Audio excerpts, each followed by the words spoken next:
Goeiemôre. Ek hoop dit gaan met jou goed op hierdie Dinsdagmôre en dat jy gereed is vir die nuwe dag. Jesaja 30 vers 15 sê: As julle bekeer en tot rus kom, sal julle gered word. Julle krag lê in stil wees en vertroue hê.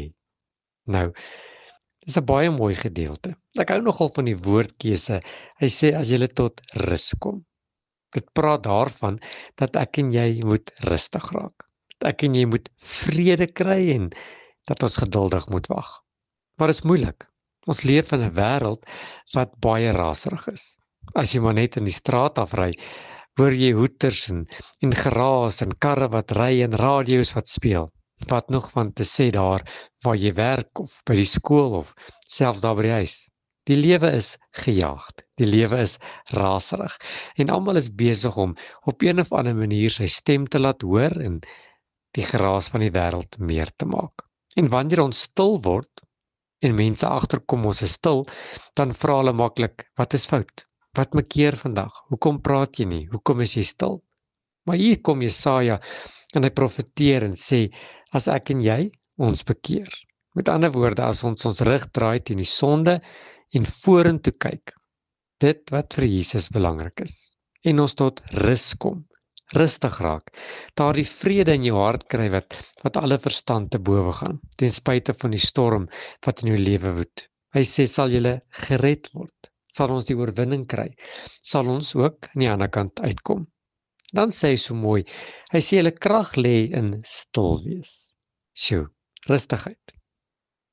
Jesus het dit tog self vir homself geprofeteer toe hy gesê het, hy gaan wees soos 'n skaap en 'n lam wat weggelei word om geskeer te word, sonder om 'n woord te sê. Hoekom?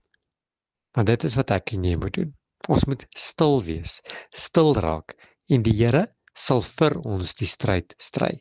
Jesus is ons voorbeeld, toe die wêreld hom verloon het en hom verraai het en hom geslaan het en 'n doringkroon op sy kop gedruk het en hom aan die kruis vasgespijker het, was hy stil.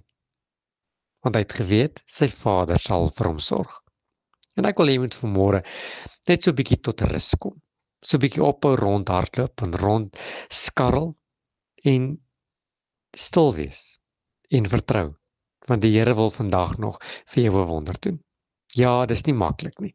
Dis nie maklik om stil te raak in 'n besige wêreld nie. Want as ons nie raas en skree nie, kom ons nêrens nie. Maar wil jy nie vanmôre die Here op sy woord vat en net rustig raak? Raak rustig en die Here sal vandag vir jou voorsien. Here, dankie vir 'n belofte.